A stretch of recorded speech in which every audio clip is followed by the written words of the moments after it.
And with that, we are live. Welcome, everybody. Good evening, good afternoon, good morning, wherever you're joining us from. Welcome to the Light 'em Up Lounge. Welcome for another of our treasured live shows with a wonderful gentleman of the cigar industry joining us here today for an inspiring and enlightening conversation.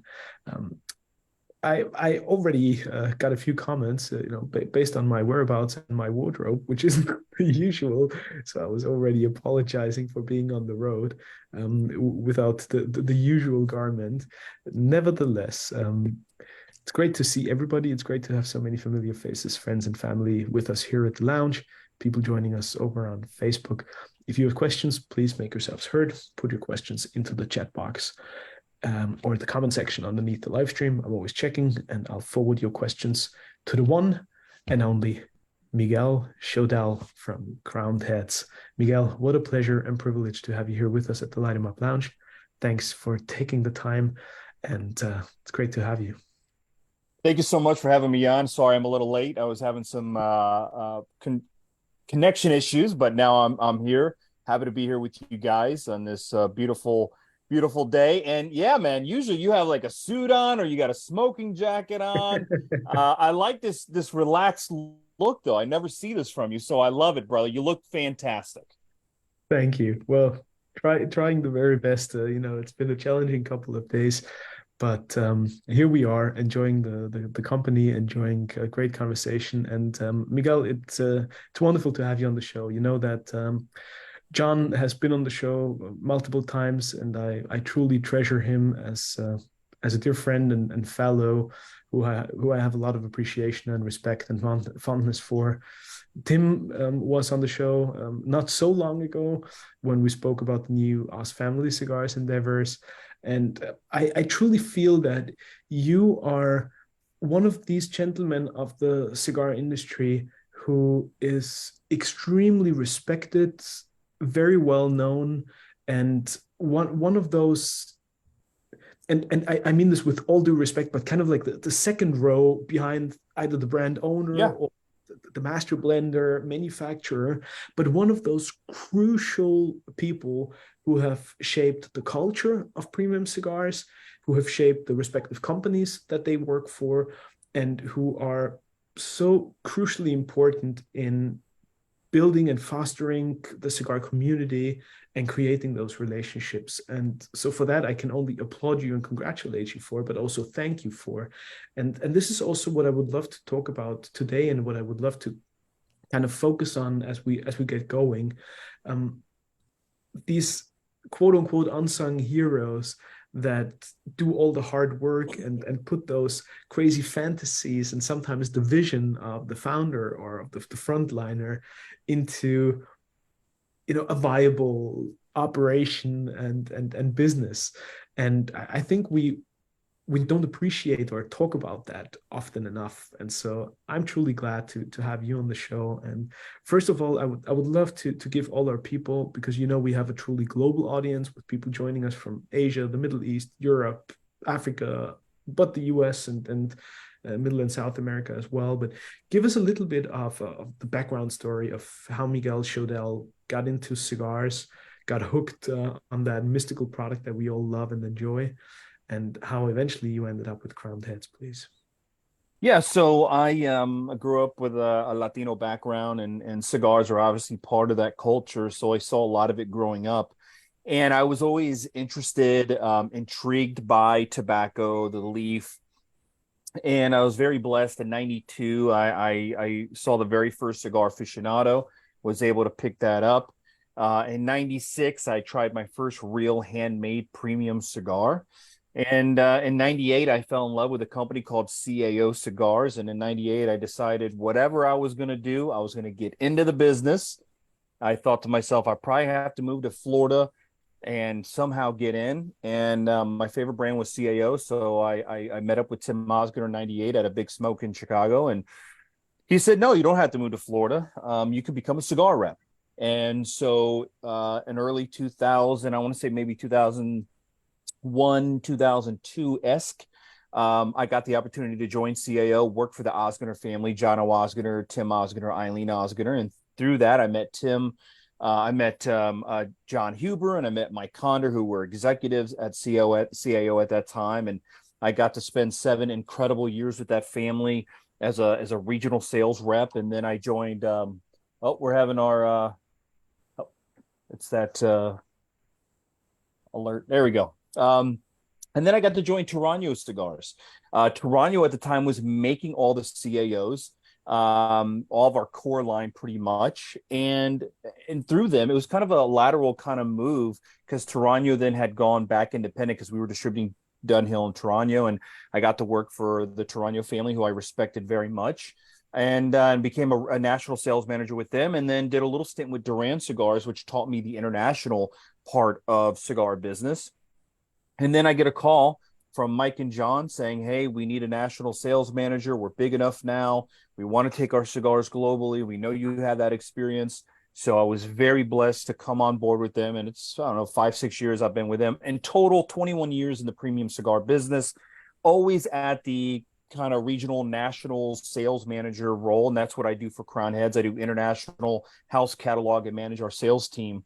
And, you had said something earlier about, kind of right behind the names, right? And that's where I've always felt very comfortable at, playing a supportive role. I always say John works with our incredible manufacturing partners like my father or Ernesto Perez Carrillo or Eradio Pichardo or Raul Disla and Gus Cura, some of these great cigar makers that have these factories.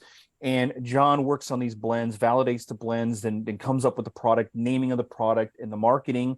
And then it's in my hands. In my hands is to take his vision and to share that with the community of cigar smokers from the United States to globally. And I've always enjoyed that part of the job. And I have to tell you, I feel blessed every day that I get to do that and that I get to work with Mike, John, and Tim of Crown Heads and Oz Family Cigars. 21 years in his business, pretty much working for the same group of guys. It's been a lot of fun.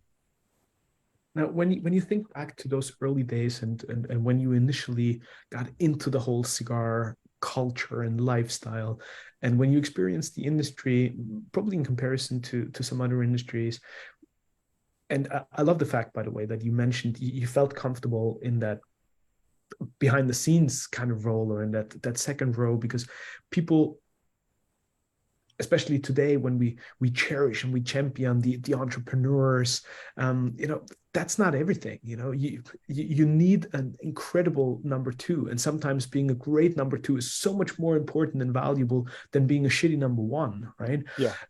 So that I find incredible. But why was the cigar industry the place that you felt most comfortable in, and how was it different compared to XYZ or other industries that could have possibly been a job option or a career path?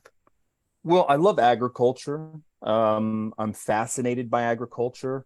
So, people joke when they're with me because people say, Miguel, what are you reading? And it could be a book about bananas, the history of bananas or something. And people go, what could that possibly be interesting? But what I love is agriculture, understanding how products come about, how they're spread around the world, and how we're connected through these agricultural products. It could be bananas, it could be corn, it could be anything. And obviously tobacco falls in that void, right? And in that situation. What's amazing is in such a global world, Americans, especially in the United States, we love Mexican food. We love Italian food. We love things from all over the world. We love to embrace those things, right? French wine and sushi. But what's interesting is that tobacco is distinctly American.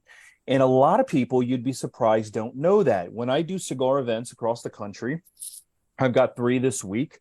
One of the things when they ask me to give a speech, I love to talk about is that tobacco is native to the Americas, to Caribbean, Central, South, and North America. The indigenous people, the Tainos, the Awak, the Apache, the Cherokee, the Inca, the Olmecs, they were all enjoying tobacco.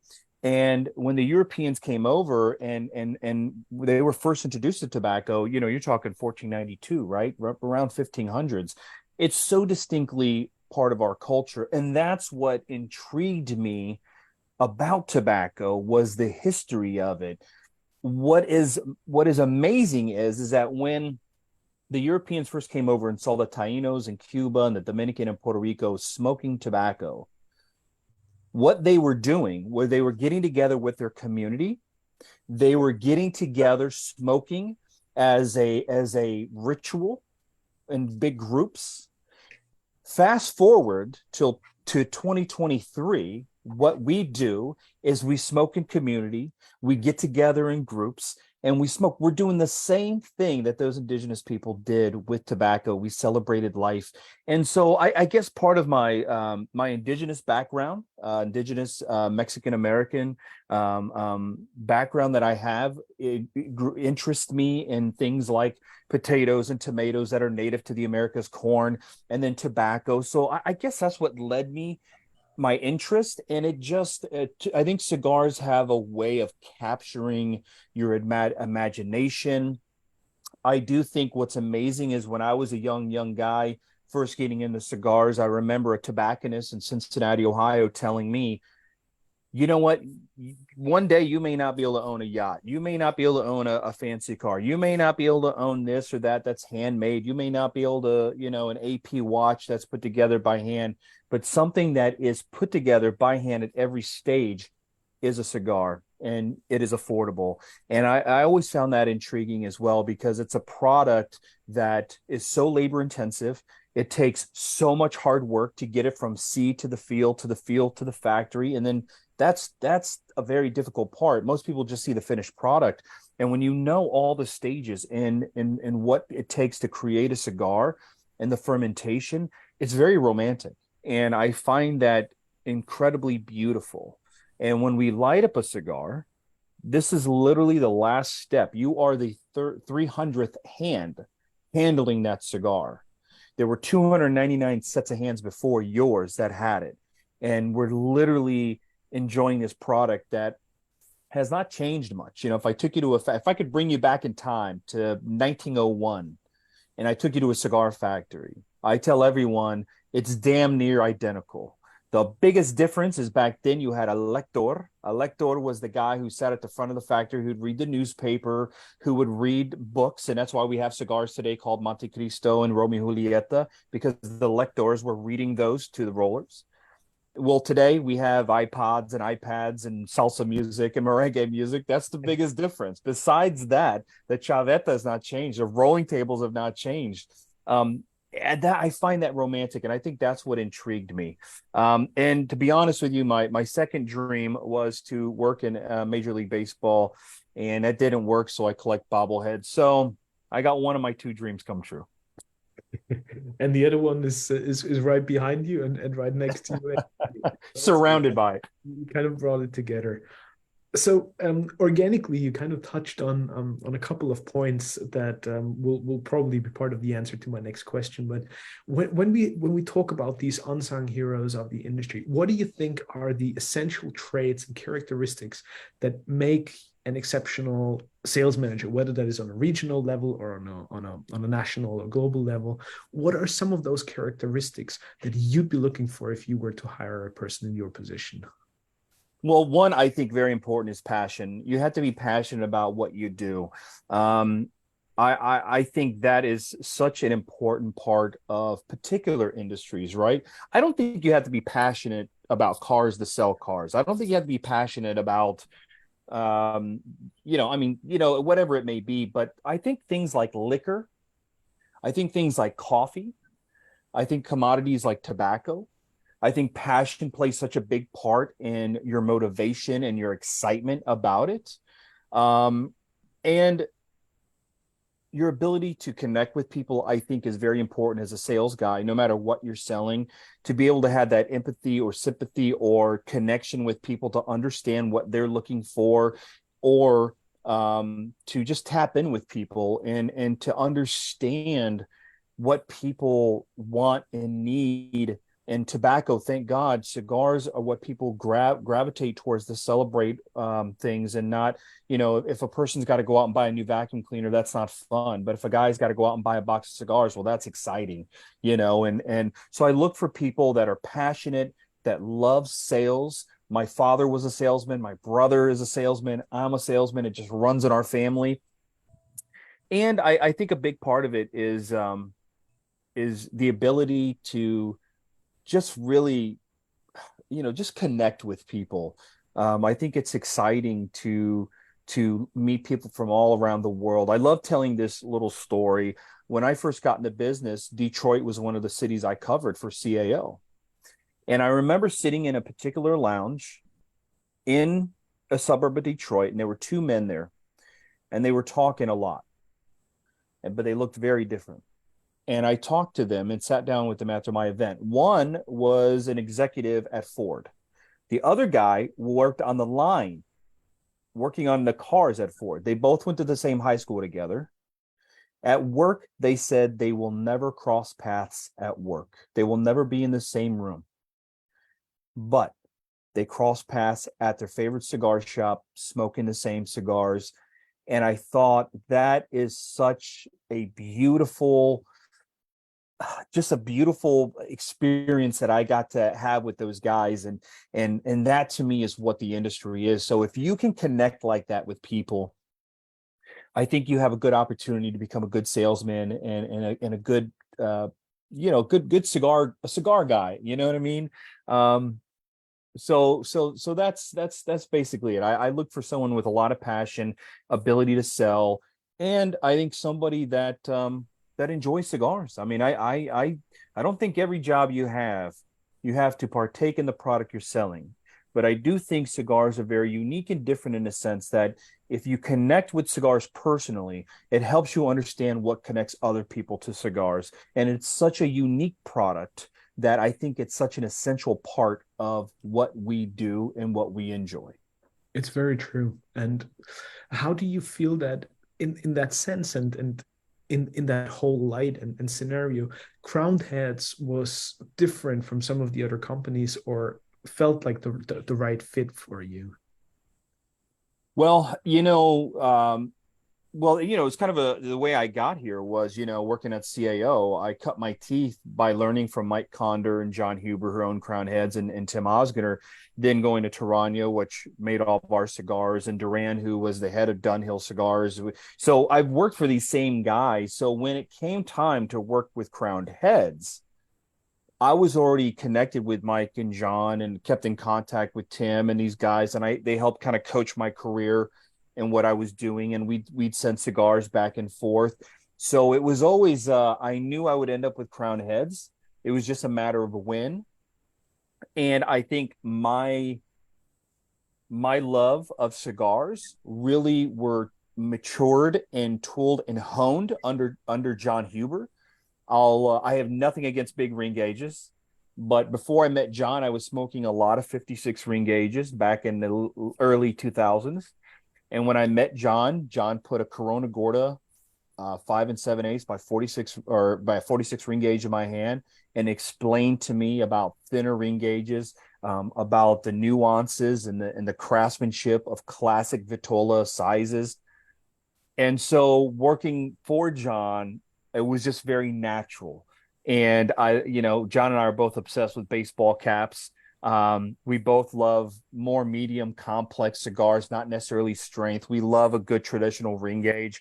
So it was a very natural fit for me, and to be able to work with guys, Tim, Mike, and John, who the reality is really took me from just being a consumer to working in industry. And that's where I cut my teeth. So it was the comfortability was there.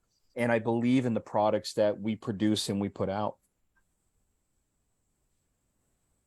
Speaking of the more tangible aspects of the business, some of the cigars, some of the portfolio, and I love the fact that you mentioned smaller ring gauges. Corona Gorda for me, besides Lonsdale, are definitely my two favorite Vitolas, and I think especially in today's industry or the way that the industry is headed, there's a little bit of a renaissance, I feel, for smaller ring gauges in the last year, probably 1.5 years. But it's kind of the counter trend to where everything is going. I fully understand that, but it's a bit of an acquired taste maybe, and it takes a bit more of you know delicacy and gentleness in the way you approach the cigars to truly appreciate what those smaller ring gauges have to offer. But let's talk about the Crowned Heads portfolio and a few of the things that you were particularly excited about in 2023. I know that La Verdad was a big one, and I think a big success. I loved sitting down with John at the trade show, and we enjoyed one of these together. Besides a great conversation, but what other things have you been excited about and raving about from the Crowned Heads portfolio in 23? Well, Las Calaveras is something that we do every year. I love Connecticut broadleaf, and we haven't been able to use Connecticut broadleaf on Las Calaveras since 2016. So this year's blend featured Connecticut broadleaf. So I was really excited to see the broadleaf come back. The people that tend to smoke our Las Calaveras, which is a limited edition, comes out once a year. The blend changes every year.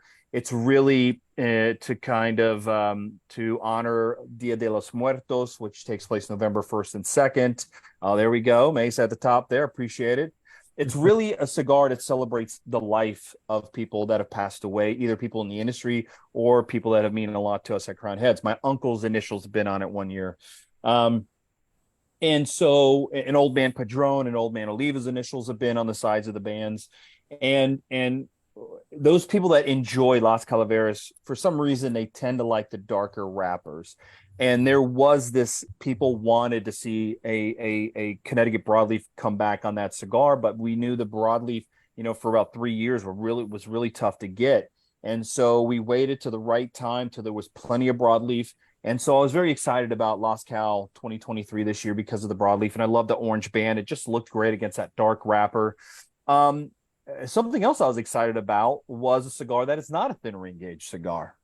I was in Canada I go every year to Canada to promote our cigars there, but last year someone handed me a Trinidad Topaz, and it's a 56 ring gauge. I'm not a fan of bigger ring gauges that much anymore. But the gentleman insisted I smoke it. So I smoked it. And the blend reminded me of Mil Diaz. And I remember going back to John saying, we really should think about doing something similar to this in the Mil Diaz. I think it would complement nice. John does his magic. This year, we released a new size of the Mil Diaz called the Topaz. It's 4 7/8, I believe, by 56 with a pigtail. And we stayed very true to the Vitola. And that I was really excited about because there's a story behind it, right? Why is it called Topaz? Why did we make it? Why is it a 56 ring gauge? And I loved being able to have that blend in a 56, which is the biggest ring gauge that comes in, and it translated really, really well. So I was very excited about that. And with Osgener, we released Aramas this year, which was a Mexican San Andreas. Now, I'm a Mexican San Andreas fan. I love Connecticut broadleaf. If I'm smoking Maduro, I like Connecticut broadleaf and I like Mexican San Andreas. And the wrapper that he got from Ernesto Perez Carrillo for that cigar is dark and naturally just oily. And it just looks incredible. You open it up and it looks like a box of Godiva chocolate. I mean, it just looks edible, beautiful. So those are some of the items that we came out this year that I was really excited about. It's so funny because I do smoke majority 50 ring gauge smaller, but that 56 Mil Diaz was something that it was just fun to kind of go from that to John tweaking, playing, and then coming out with it. It was exciting to see that process and be inspired by another Vitola of a very classic storied cigar line and put our spin on it. So that was really exciting. And I have to say, I mean, I think Mil Diaz most certainly is one of the most incredible blends and lines to come to the cigar industry and market in the last couple of years. Thank you. I feel the same. Absolutely. And I haven't had the topaz yet, but I'm curious to try it, especially when you were raving about it. Um, Curious to give that one a try. But I also think that what Crowned Heads does so incredibly well is to offer a portfolio that's both well curated, and it offers a certain core that is approachable, understandable, and streamlined, but at the same time, you keep room for evolution, new things to come. I know that John is not afraid of letting go of something if he doesn't feel right about it anymore, or if it doesn't really have a place in the portfolio anymore. So I think you're doing a great job in kind of like balancing those portfolio aspects. How important is that for you when you hit the road, when you see the customers, when you go and train your sales force? We talk about it on the show often. There's different approaches to how you build and manage a portfolio, right? There's companies that have 347 odd SKUs and facings, and you just get lost in Yep. barely half of them, whereas others keep a very clear and concise or narrow approach in how they build their portfolio. I think with us, it's everything starts with your core line. You have to have a core line product that I think really represent your philosophy, really represent your passions of the tobaccos that you like to use. So between Four Kicks, Le Carême, Mil Dias, Juarez, Le Patissier, L'Imperiosa, we have these core set of products that have a reason to exist. So from every design on the cigar band, every little design on the box, to the blend, to the tobaccos, to the vitolas, there is a story and a reason why. John years ago did some YouTube videos. We actually called it Da Vinci Code of Crown Heads. He was breaking down all the different things. And vitolas are usually inspired by other cigars that we have smoked. Designs, I mean, everything comes from that. And I think that when you have a core line that truly represents your philosophy and your love of tobacco, you can create this incredible base for our retailer partners to really build off of and have a great sustainable lines that are available every year. Consistency is the most important thing in our business. I believe that if you pick up a Four Kicks from 2011 and you pick up a Four Kicks today, they are damn near identical, and that is not easy to do. People don't realize that Mother Nature changes things every year, tobacco changes every year, so you're constantly tweaking behind the scenes, and that's really a job of a master blender. It's not just creating a new blend, but it's also keeping those blends consistent year after year after year after year. And then what retailers tell us is, with the exciting limited edition, the Le Carême Bellicoso Fino, our Four Kicks Mule Kick, our Las Calaveras, those are things that keep consumers coming back to the humidor, trying out new things, and picking up the core while they're there. And so you need a healthy dose of great core and exciting projects that bring consumers back into the retailers. And that's the number one compliment we get, is your LEs are constantly bringing people back into the humidor, back into the shop. And when we have them there, it allows us to sell them core products of ours and other people's cigars. I think that is such an important part. Now, we have created some brands and blends that, during the pandemic, we had to put a few on hiatus. There's one or two lines that just never really caught on, that never really translated. But I think in our 11, 12 years of Crown Heads actually being together, we've had a great track record of success, and retailers trust us.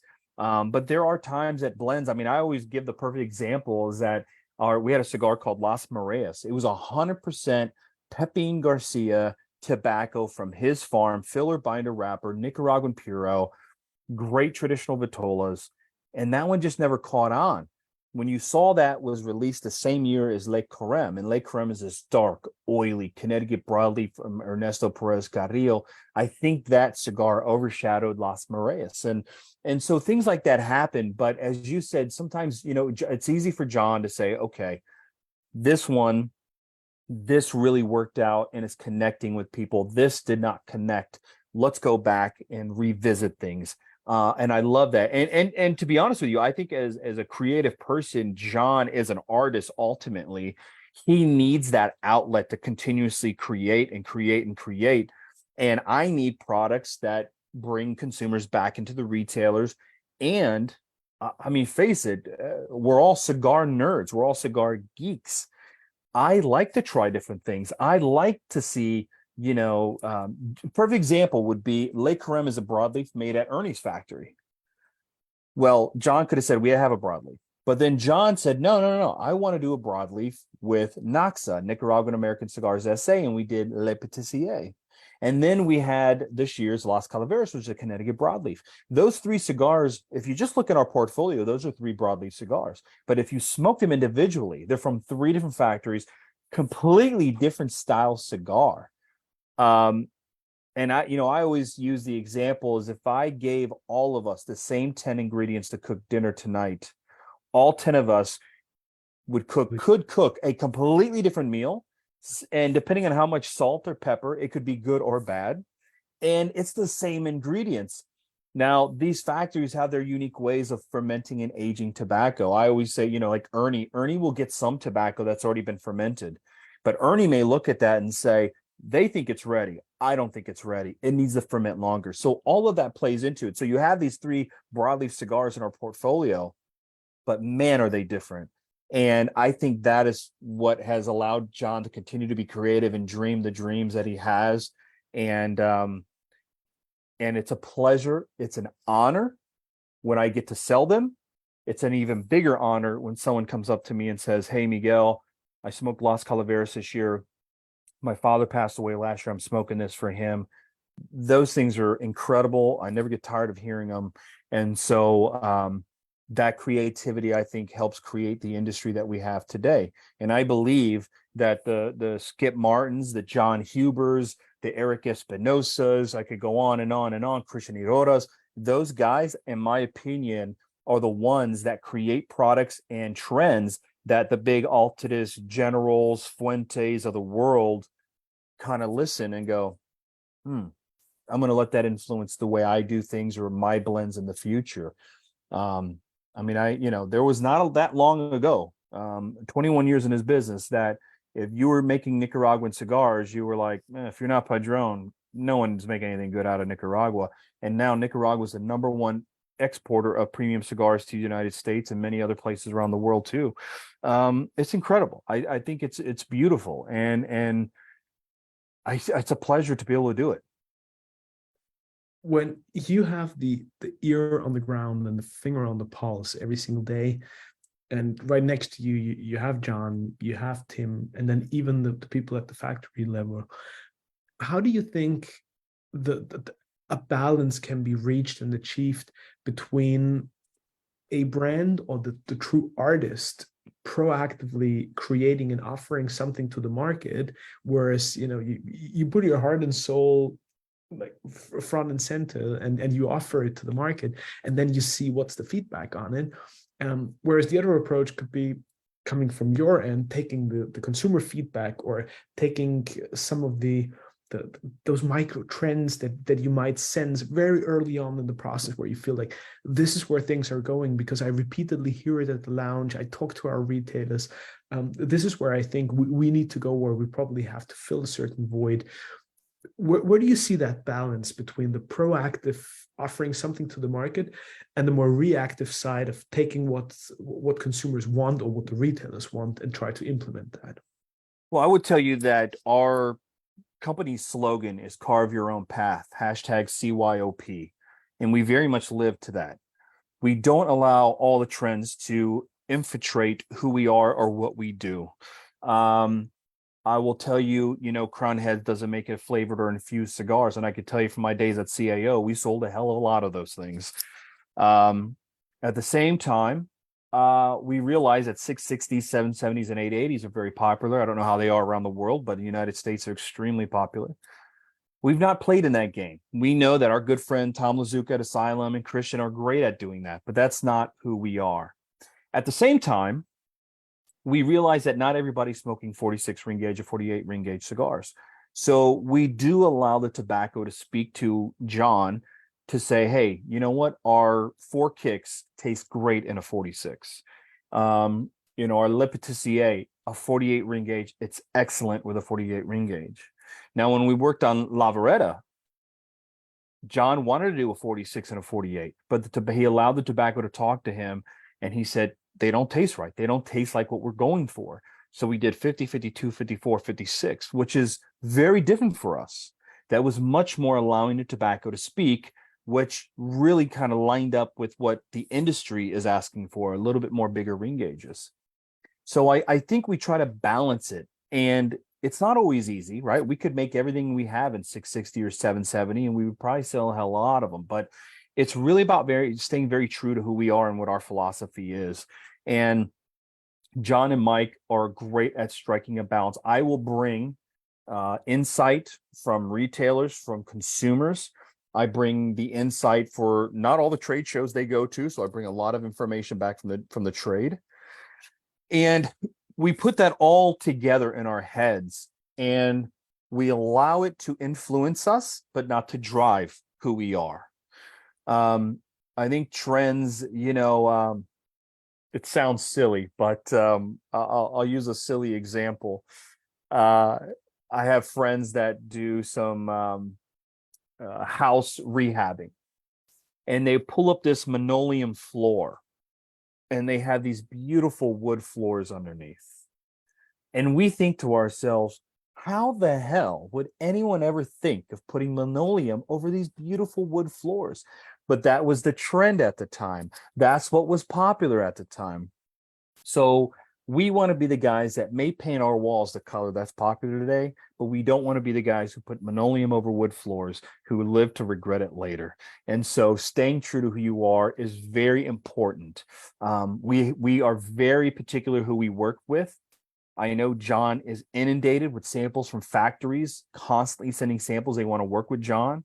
And I can tell you that between Willie Herrera at Drew Estate, Don Pepin Garcia, Jaime Yanni from my father, Ernesto Perez Carrillo and Ernie Jr., his son, and Gus Cura and Raul Diesel at Naxa, those are a core group of people that understand our philosophy, understand John's philosophy, understand that it's not about trends, it's about what we want to do.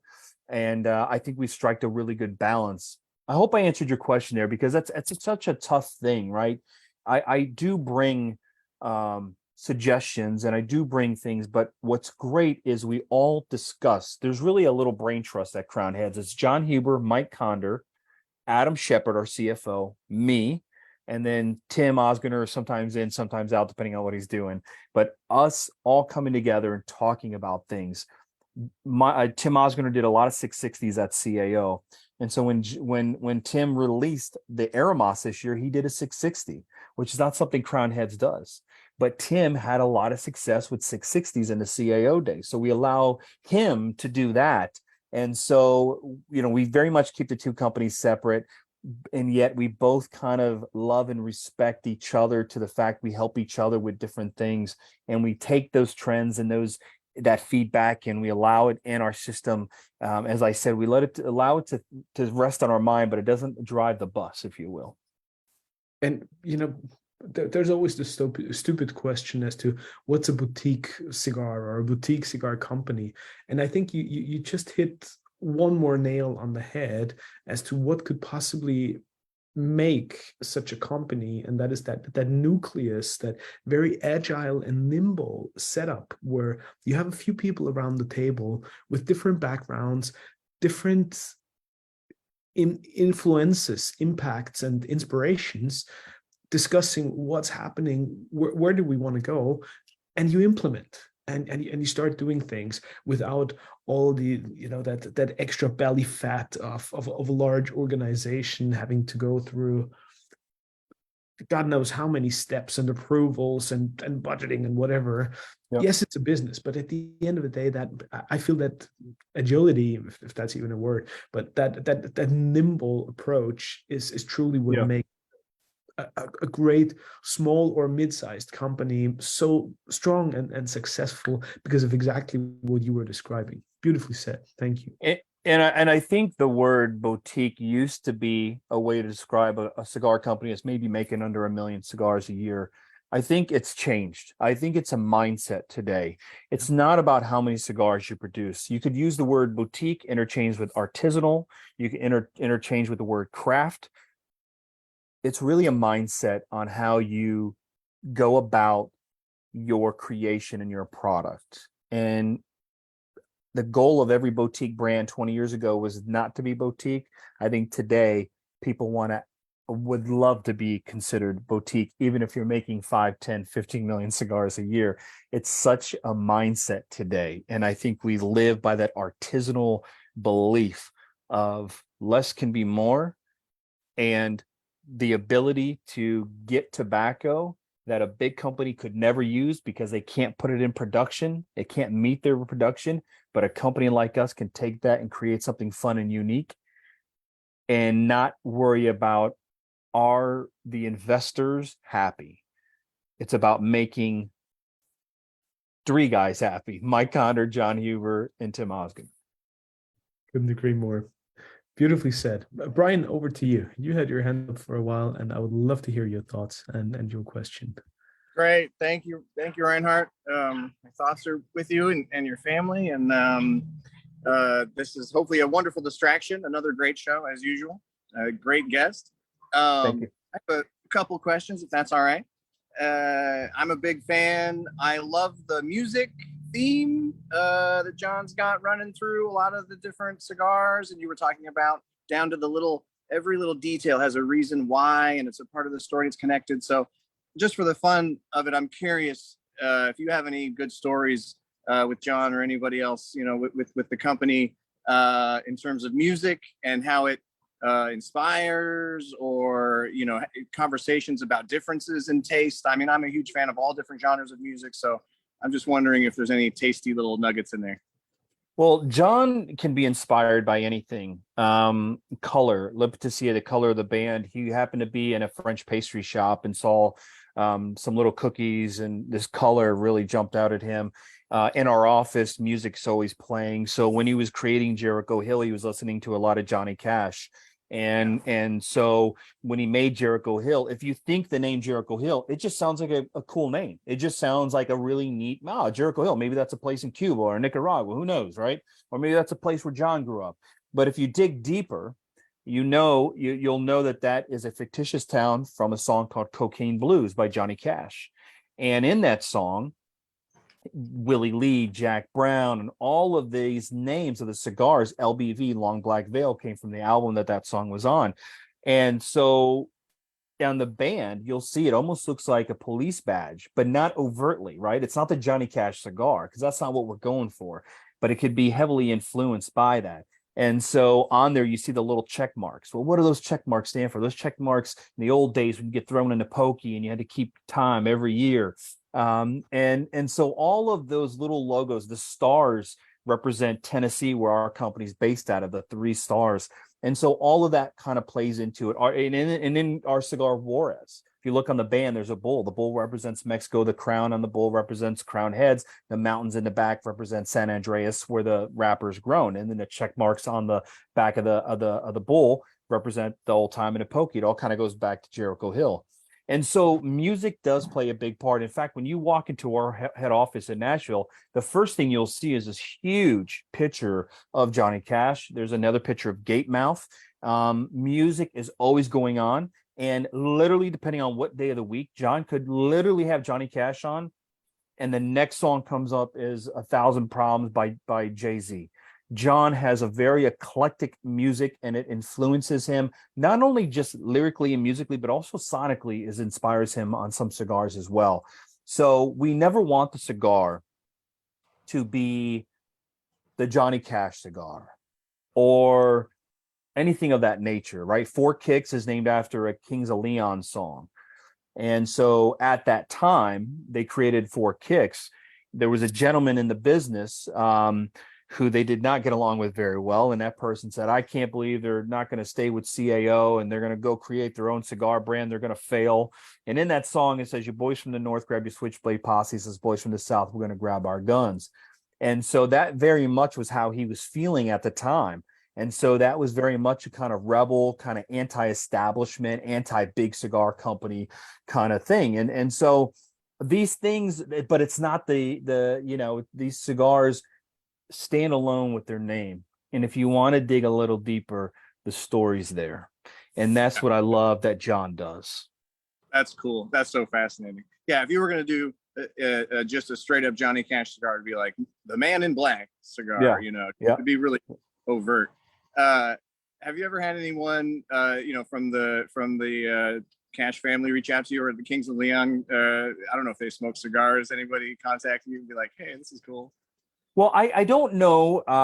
John has never told me anything of that, but I can tell you most of those musicians that we've met throughout the years, they could be rock stars, could be country artists. All of them smoke cigars I mean, so many of them come to us for cigars and things. What's interesting about the Johnny Cash is that we had a photographer at CAO, John Chisian, I believe was his name. He was a very famous photographer around the world. And he happened to be good friends with Tim Osgood. So at CAO, we would hire him to shoot our ads at CAO that we put in Aficionado. And so literally a cigar company like this, even though CAO was gigantic, he was this incredible photographer, but he loved cigars and he loved Osgood family. So he would do stuff for us. Well, the picture that's in the CAO office is a picture of Johnny sitting on a rocking chair with his guitar. And that was the last photo of Johnny, professional photo taken of Johnny before he passed away about a month later. And that photo was given to us by John Chisian, who did his pictures before he passed away. And so all kind of full circle. I don't know if the families reached out, but we definitely have a connection to, people that kind of cross each other's paths. I can tell you that one day I was walking out of Nashville Cigar, which is a cigar shop in Nashville, Tennessee, and walking out of the store was the drummer for the Black Keys, who lives in Nashville, and he had a box of Jericho Hill in his hand. That was really neat. So absolutely.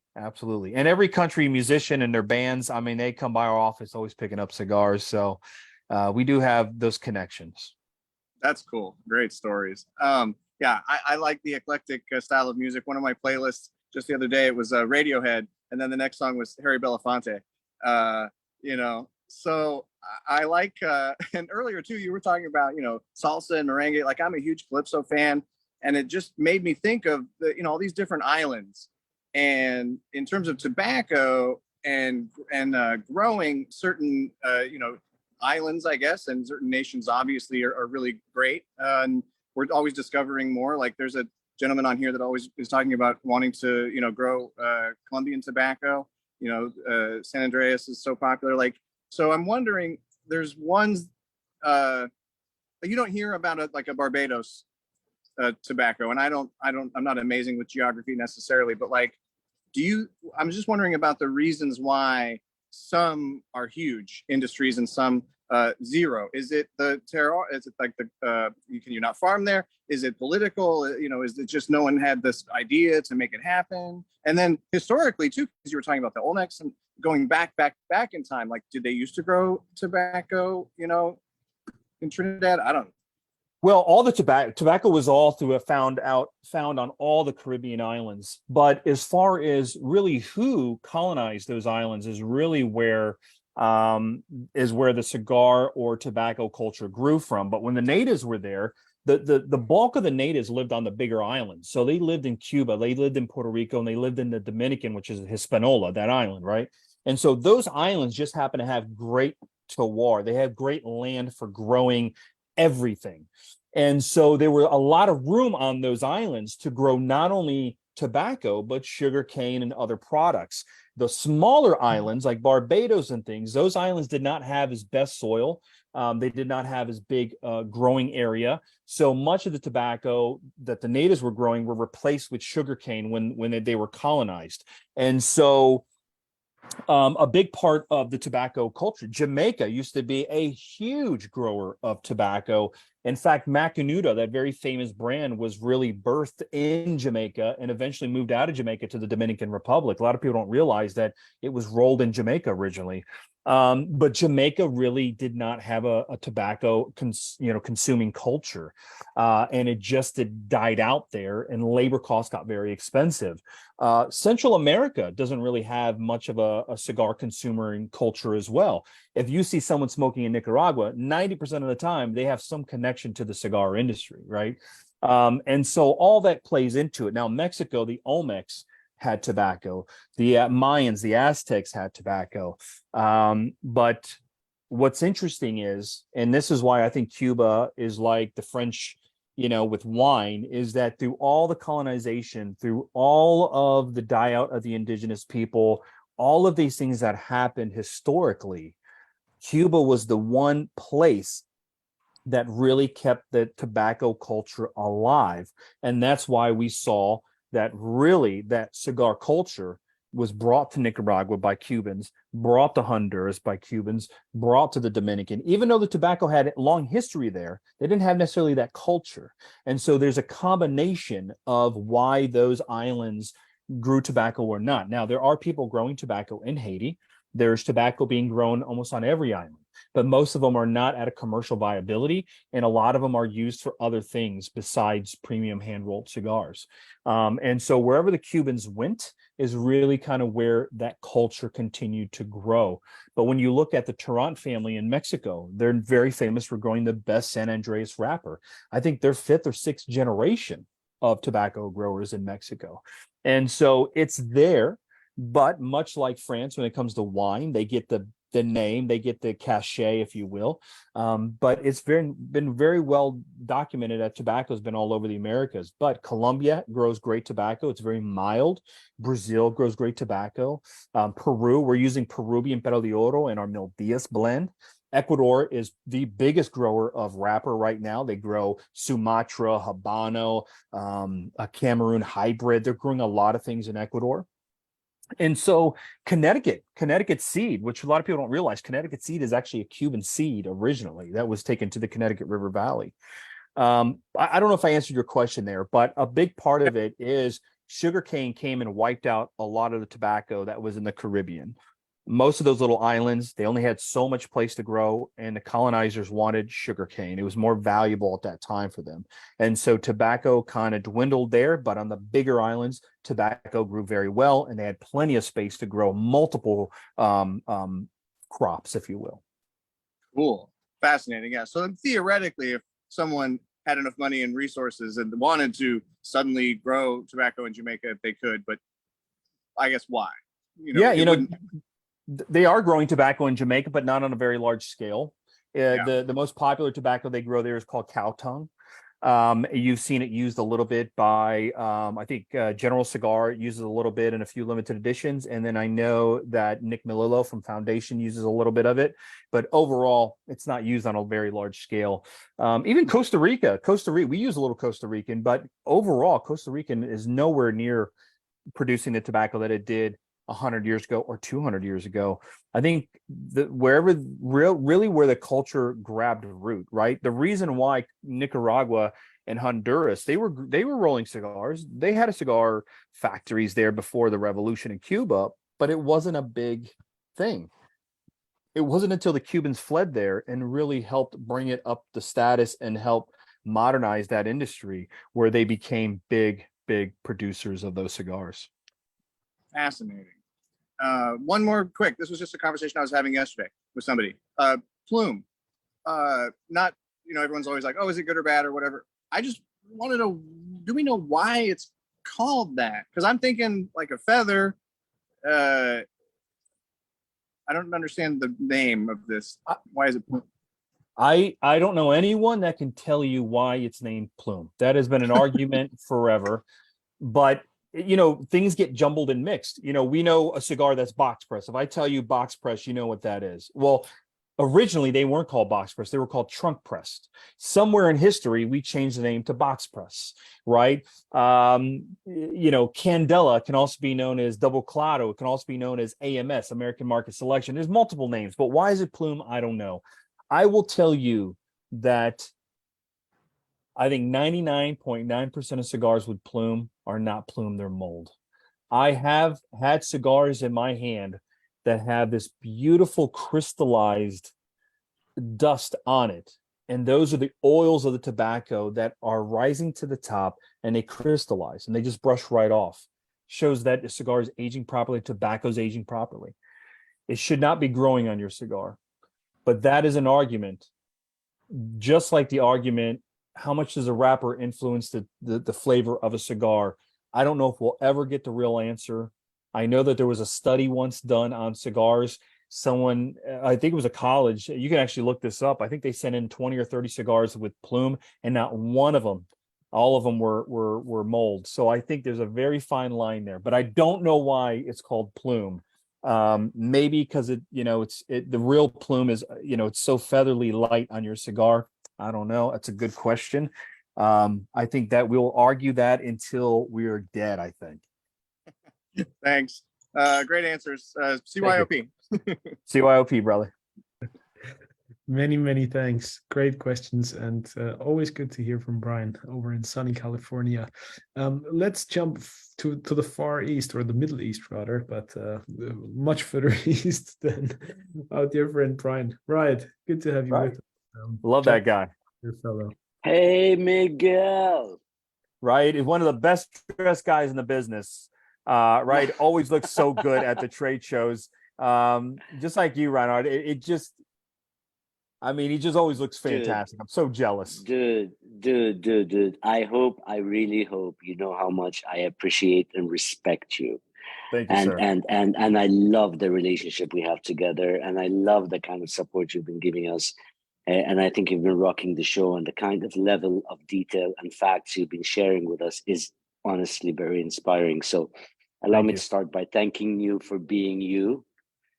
And the second one, allow me to just dig into that brilliant mind of yours to touch upon a couple of things. One of my biggest challenges, or I'm going to share with you a couple of my biggest challenges in this part of the world.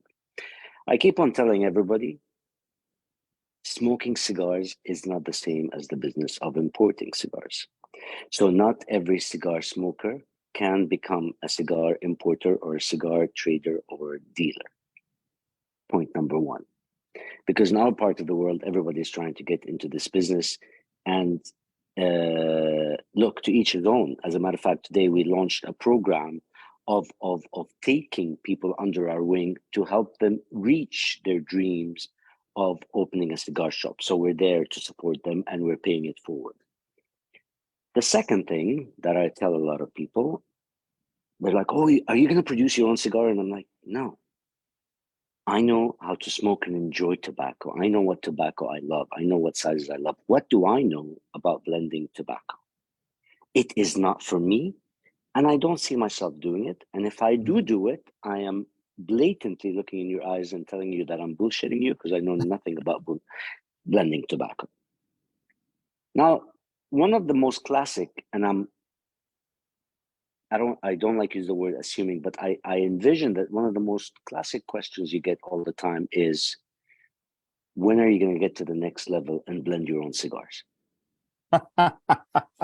Well, and go ahead. And hold on. And here's the kicker. And the thing is, what I want to understand is, how does a person like Miguel continue his focus, continue to deliver the inspiration that the people around him need to produce what we need to produce, what they need to produce?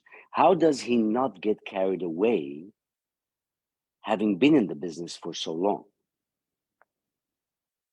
I think that when we're producing products, when you're out there shaking hands, those can be very fun. The tough part is the travel, is it getting there? It's the logistics of getting product from point A to point B. It's from getting it from our factories to overseas, or whatever it is, right? There's headaches to the business. I always say that if you ever get tired of any of those things, that is the first sign that you're getting burned out. And in 21 years, I've not got exhausted from any of this. It's part of that daily grind, getting product from really, you're getting products from a third world country. And Esteli, for example, is not near the ocean. It has to get from Esteli to a port, and to a port to wherever it's going. Then it's got to go through all these hands and all this paperwork and levels of bureaucracy to get to finally our warehouse, which then now needs to get it to all the different accounts and things that we deal with. That is a headache. But at the end of the day, we're in the premium cigar industry, a fun agricultural hobby that has hundreds of years of culture and relevance behind it. And I think that what we do every day, you showing people how to open a new retail shop, bringing new cigars to your part of the world, is incredible work, because you're sharing your love, you're sharing your passion with people. It's not for everybody.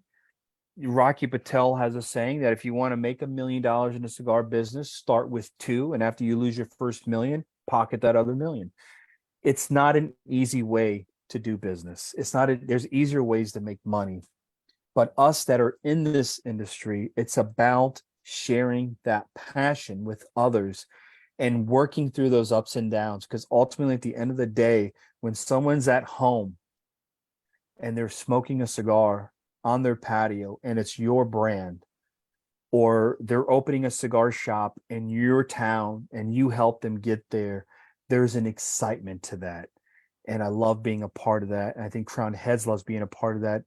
And I've never let that burn me out or fall out of love with it. I hope I answered that question.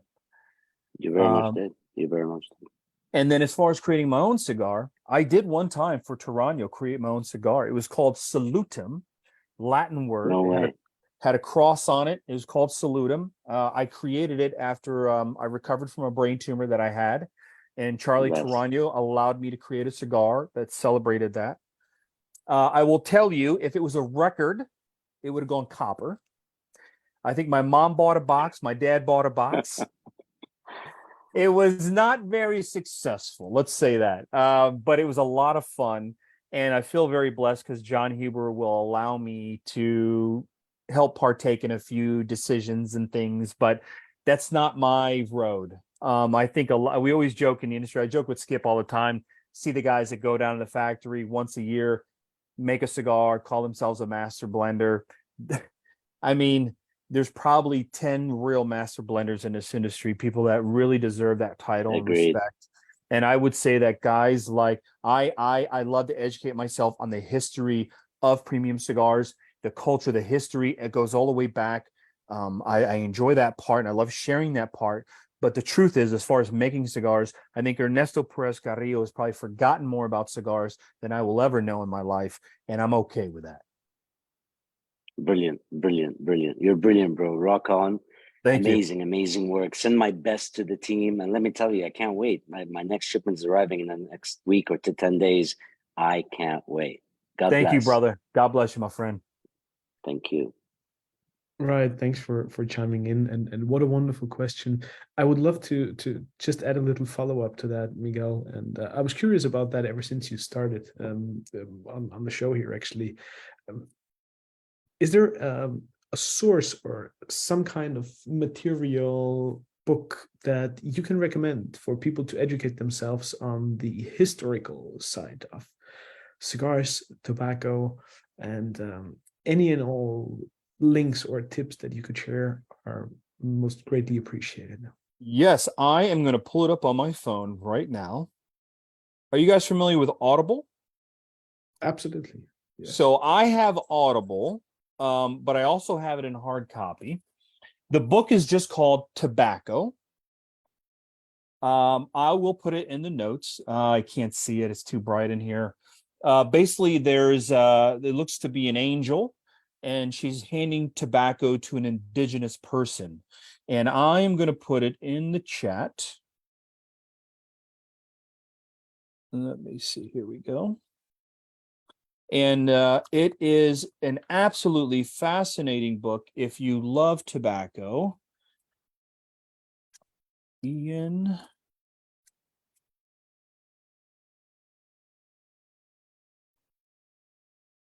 Tobacco don't by the Ian service cover Gately. that you just showed, but I believe the subtitle is Yes, something along the lines of a cultural history. yes, a How- generational history of how exotic plant seduces um, the world. That's a great one. I always recommend that one because that one's easy to find.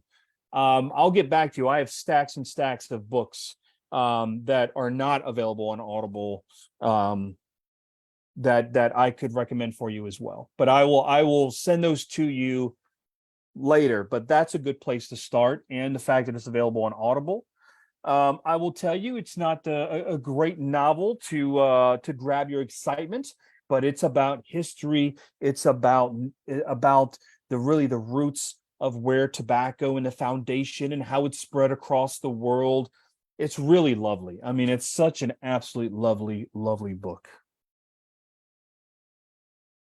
And I but love sharing that book with people. by the way, I love that. Many thanks. And there's another one specifically about the history of tobacco in America that Mike Copperman very kindly and graciously presented to me and gifted me with. So that's also another big recommendation. And we'll probably put together a little list for everybody, and then we might just put it in an article and post it on lightemupworld.com. So with your due permission, of course, Miguel. But Awesome. and I think the more knowledge we can get our hands on, the better. And that's one thing I feel that the cigar industry is probably lacking a little bit is more of those resources, more learning platforms, more books, more everything, just in order to get people really heavily into the deeper fundamentals and the deeper understanding and knowledge of cigars. I think that, like anything in life, if you learn more about it, you understand where it comes from, how it's produced, you will grow a better appreciation for that product. Visiting factories, visiting tobacco fields, learning by way of book, by conversations like this, just help us appreciate the things that we love even more. And tobacco is not just the thing that you smoke. Tobacco influenced economies around the world. Tobacco at one time was as valuable as gold. There's dark history of tobacco as well. They needed slaves, natives, and then African slaves. There's this, and like rum, sugarcane, the same way. There's some dark parts and there's some incredible parts. But in the end, it's the history of a particular product that we enjoy today. And being able to understand how it grew, how it flourished, how it conquered the world, I think is very, very interesting. And the fact that it's native to the Americas, which, at least for me in the States, and some of us who are in the States can relate, we tend to love things from around the world. And we love, grabbing pieces of everything. And we love Russian vodka. We love, as I said, sushi from Japan. This is the one thing that we can really hold and say, no, this is ours. This was native to this part of the world. And I think that's a beautiful, beautiful thing. Wonderful. Oleg, over to you. It's good to see you, my man. Hope you're doing well. Hope you're safe. And thanks for taking the time today and joining us. Thank you so much, my dear friend. A long time. I've never been here. Unfortunately, we have a war. We have everyday missiles, drones. Nothing changed, but I'm glad that I'm here. I can smoke some cigars and see you healthy. Seeing you enjoy. We're blessed. So yes, and traditionally, as always, we have an airstrike alarm, and these bastards stand us several missiles from the south. So I have at least several minutes for one question. Miguel, it's very interesting for me that I actually have a very strong experience with cigars. Oh, we have a console airstrike alarm, so the missiles will shut it. It's a good thing. It was very fun that I one of my favorite brand was Diamond Crown cigars, and also Black Crown, and also I had a box of the Four Kicks Robusto Maduro, and I tasted it. It was amazing, and I started to, who's a producer? Oh my God, it's very amazing. The second box was Mil Diaz, and I also was surprised. And I want to say a very big thank you, Miguel, for such amazing, very boutique, we call boutique cigars, but very craft cigars. Because for now it's a very strong trend for boutique craft cigars, like craft beer, craft whiskey, etc. Yep. But really amazing, amazing stuff. For now, you know, as a regular smokers aficionados start from the general brands, and they finish their life with the boutique boutique cigars. Much like the beer And world, yeah. yes, and I hope I will smoke if I'll have a possibility for life. I'll have. I need to smoke a lot of cigars. One of them, as you know, a lot of there's a book of the 100 whiskey you need to taste before you die. There are some cigars I need to smoke before I will die. One of them is Mirafell. I hope Reinhardt will produce. Will provide it me, and also Great cigar. some limited edition of the Crown Heads. I should try before I die, before I will die. But really, really great. Thank you for such a good stuff. And my question is, did you plan to make some collaboration with the whiskey or rum, for example? Crown Royal whiskey, Canadian whiskey. It will be very comparable to the Crown Heads. And the second question is why you called Crown Heads? You have some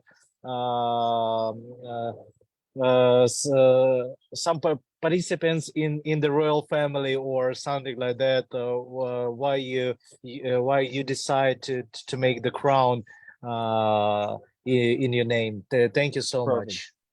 So, you know, we have a few local distillers based in Nashville we're at, and we've talked over the years about pairing up with someone and doing a cigar liquor collaboration.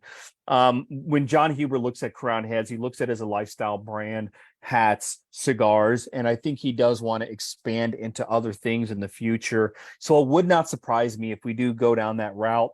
But as of right now, there's nothing planned. But I think that Crown Royal, Crown Heads is just, I mean, that would be such an easy collaboration. We both have the crown in our names, right?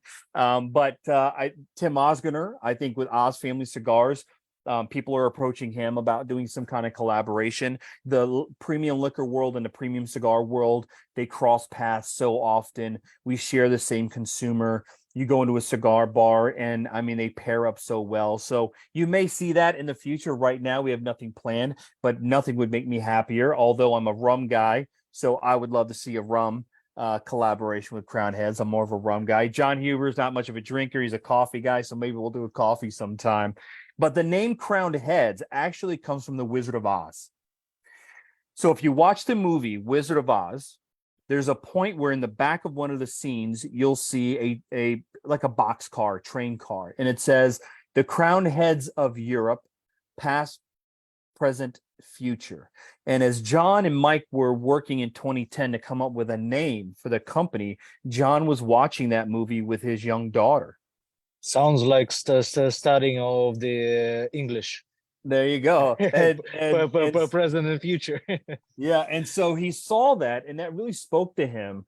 And when he took it to John, or took it to Mike Conder, they said, "Man, we love the name Crowned Heads. That'll be the band, and every blend will be a different album." So that's the way we that's our philosophy at Crowned Heads. Crowned Heads is the band. Each blend is an album. And as you know, with a group like the Beatles, you can have puppy love songs. You can have some hippie stuff. You can have some rock and roll. You can have some LSD inspired songs.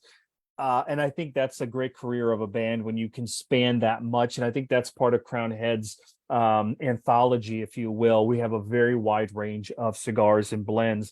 What happened was when they settled on Crowned Heads, someone had mentioned to them, "Hey, Mike Conder's last name starts with a C, Crown Conder, and Huber, John Huber, H for heads. So CH, Crowned Heads, also could stand for Conder Huber, although that was not the idea in the beginning when they chose the name Crowned Heads. But John was watching that movie with his daughter, and it just spoke to him. And so that's what they went with. And to this day, people are surprised to hear that it came from, from The Wizard of Oz. And The Wizard of Oz, Tim Osgener, Oz. So it's crazy. And also, I can propose you also Ukrainian market because we have very deep hole in the good meaning. We need some new cigars. Especially Dominican and Honduran based, because unfortunately Nicaraguan based cigars we cannot import because of the prohibition. But anyway, we need to have some stuff of your cigars in Ukrainian market, and maybe we'll have some special collaboration. We can chat personally. Well, I can tell you that right now we're in eight to 10 countries worldwide, and next year I look to open another 5 to 6. And I do have people reaching out to me from Ukraine, so that is in the realm of possibility. Thank you so much. Yep. Thanks, Oleg. And Miguel, one thing that I always thought about and that I always appreciated is Crowned Heads and the work of John Huber and everything that you have done together is one of the very few brands that manages to have so much meaning and depth behind all the intricacies, all the names, the storytelling, without bullshitting people into being the next 10th family generation of something that you just put up on some old paper and try to make up a story out of thin air where really there's not much to it. But I love how humble and down to earth all of you guys are as people, as professionals, and there's no bullshit, but like real and honest approaches to how you handle yourself and how you do business. But still there's so much depth and substance behind everything, and what you just explained about the name Crowned Heads, I'm pretty sure not a lot of people are familiar with that, whereas most everybody would probably think, well, it's just the hats, right? But that's those are the golden nuggets that we love and that we love to share. So thank you for that, and I wanted to congratulate you on that. Well, I appreciate that. John and Mike, before they created Crowned Heads, they sat down for weeks working on what the philosophy of the brand is. And I can tell you that in the 12 years, almost 13 years, they have stayed true to that original philosophy that we have. It's written down in our office, and they've stayed very much true to it. And it's about not faking the funk. Don't say we're using a 13-year-old wrapper when it's not. Don't talk about a great grandfather who immigrated to Cuba and grew his first tobacco. That's not what these guys are. They all came into the industry at different points in their lives. Tim was born into the industry through his father, through the pipe world. Mike Conder got into business in 1980. John Huber got in the early 90s. And they grew a love for the industry. And they both always talk about just being very true to who you are, keeping your word, and working with great people. Much like the diamond business, the cigar business aren't really contracts. These are all handshake relationships with the factories. And when you have that great reputation, it will carry you and you will be prioritized and you'll be taken care of by the best farmers, the best brokers, the best tobacco factories in the industry. And I think they've created that culture within Crown Heads, and I'm very proud to be a part of it. Absolutely. And just to kind of support that argument, not everybody has to be like a fifth generation Cuban No, in this industry in order to be successful or trustworthy, right? And I think that's what you guys have done so successfully, defining your own path, staying true to who you are, and still building an incredible reputation as a company, as professionals, as individuals, and as great people. And yeah, again, I can only applaud you for that, and tell you how much it is appreciated. And Miguel, it's been fantastic to spend time with you here at the show. It was great seeing you in Vegas, even though briefly. And I very much look forward to sharing a cigar with you in due time. By the way, Austria is definitely one of those countries you need to put on your list if we're starting by shouting out wishes here. But we need your fabulous cigars over here as well. But one final question that I have for you, and please feel free to answer it as personally as you want to. What do you think that we all can do better in the industry as professionals, but also as human beings to help that industry grow and continue to be strong and healthy and the most beautiful industry in the world? well, that's a phenomenal question. Thank you for all the kind words. I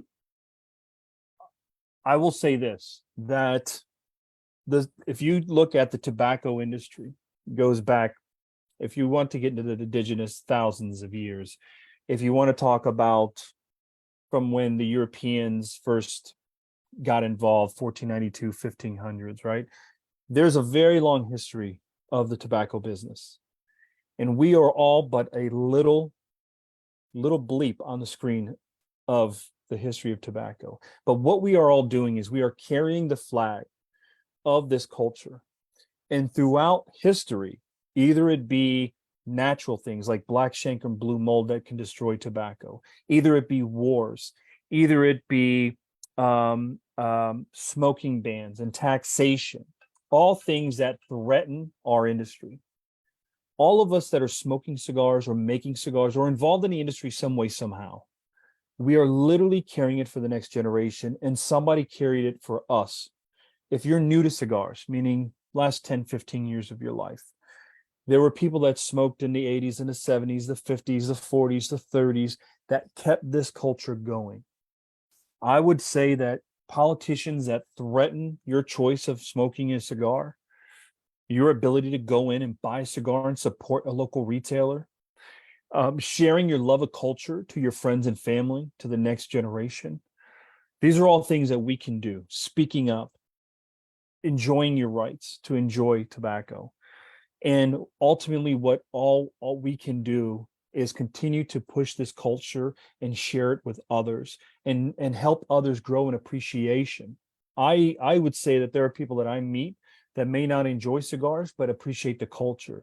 And when they go and vote, they will vote because they understand the culture. They may not partake in it, but they can understand and respect the culture, and they'll vote that way. And all of us will try to keep this going for our grandkids and those grandkids, because it would be very sad for something as historic and as long in history that this product has, that it would die. So I would say to all of us, all we can do is continue to enjoy the product, try a variety of product, respect the old tradition, respect the new tradition, and you do your part by just sharing the word with the next generation.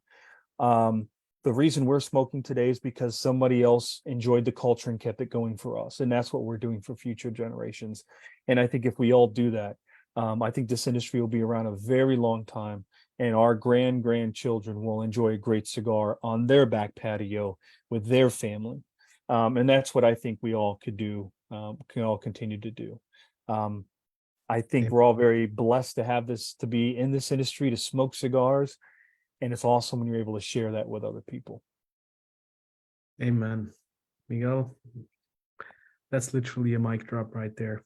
Thank you so much. What a tremendous and sincere pleasure to spend time with you here at the lounge. Thanks so much for joining us and for sharing all these wonderful words, those insights with us, and your experience, your love and passion for the most incredible and amazing and mystical product in the world, and that's the handmade premium cigar. Thank you guys so much for each and every one of you for taking your time out of your day to log on and to listen to us talk and converse and smoke a cigar together.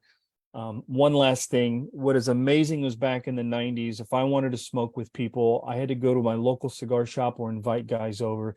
The fact that we have technology today where we could be smoking around the world together just is another reason why to defend this culture and look at this incredible ability for people of all nations come together enjoying a product. So I tip my hat to each and every one of you for taking time out of your day. Thank you for having me as a guest. And I hope all of you continue to carry that flag for that next generation. And on behalf of Crown Heads, John Huber, Mike Conder, Osgood Family Cigars, Tim Osgood, I thank you for allowing me to be a guest today. Thank you very much, Miguel. What a privilege and pleasure. Thanks, everybody, for joining us today. Keep the flame alive. Keep your cigars lit. Have a wonderful week ahead, and light them up as always. We'll see you next week, next Wednesday, same time, same station. Goodbye for now. Goodbye, dear friend. Thanks, Reinhardt.